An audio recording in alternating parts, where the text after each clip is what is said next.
With the release of the fourth episode of The Gilded Age, we find ourselves in the diplomatic stage of war between Mrs. Winterton and the Russell. The Russell hold all the cards when it comes to the development of the Met, and their ability to sweep the dupe away from the Winterton aggression, in my opinion, is the logical progression of the impending conflict. In addition, on the opposite side of the street from Ada and Reverend Fort Poe's love, the antithesis of war is growing beyond that. We have everything in between. This video contains spoilers, so please be aware before watching. With that out of the way, let's analyze, summarize, and explain what you should have learned from this episode. Reverend Fort's love for Ada. During her conversation with Marin in the premiere of this season, AA said that she had an overwhelming sense of regret over her love life and had even considered giving up on love altogether due to her advanced years. It wasn't too late though, as we saw in subsequent episodes, since she has since developed a stronger bond with Reverend Luke Ford. In the last episode they went on a date. This episode shows that they went on yet another date, as well as an evening out to hear the church choir. The Reverend then asks for her hand in marriage, which seems a little too soon. We noticed before that the Reverend had invited Ada to an opera called Ida, which has a tragic storyline at its heart. I believe this could be symbolic and serve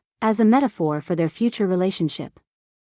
The narrative of Ida supposedly revolves around envy and power struggles. A lot of internal strife arises for Ida, an Ethiopian princess, as a result of her abduction in Egypt and her blossoming romance with a general who is about to lead a war against Ethiopia. This makes me wonder whether the country is Agnes, the Reverend is the general, and Ada is the princess. Ida has conflicting feelings. She wants to be there for her sister and protect the family name, but she also wants to be with the one who's upsetting.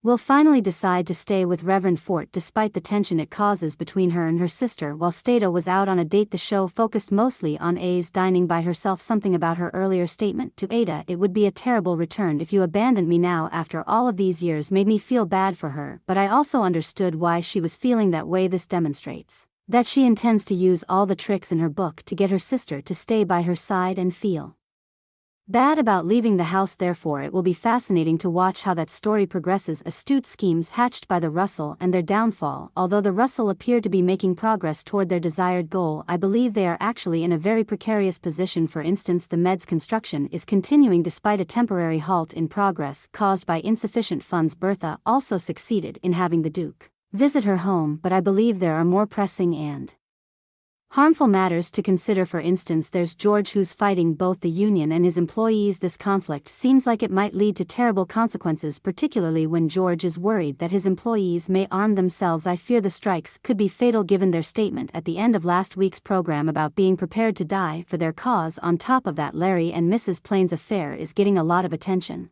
in the media and the community. I worry that the family will crack a little, and Bertha's efforts to project an ideal picture will begin to crumble once she warns Mrs. Blaine off and Larry reacts negatively. She believes she's protecting everyone and making them appear good, as she said in the fight, but I think the season will reveal that nobody looks good because we'll be down for their cleverness. It seems like Bertha and Mrs. Winston's feud is heating up quickly. Since our last glimpse of Mrs. Winston, she threatened to punish Mrs. George Russell to the duh.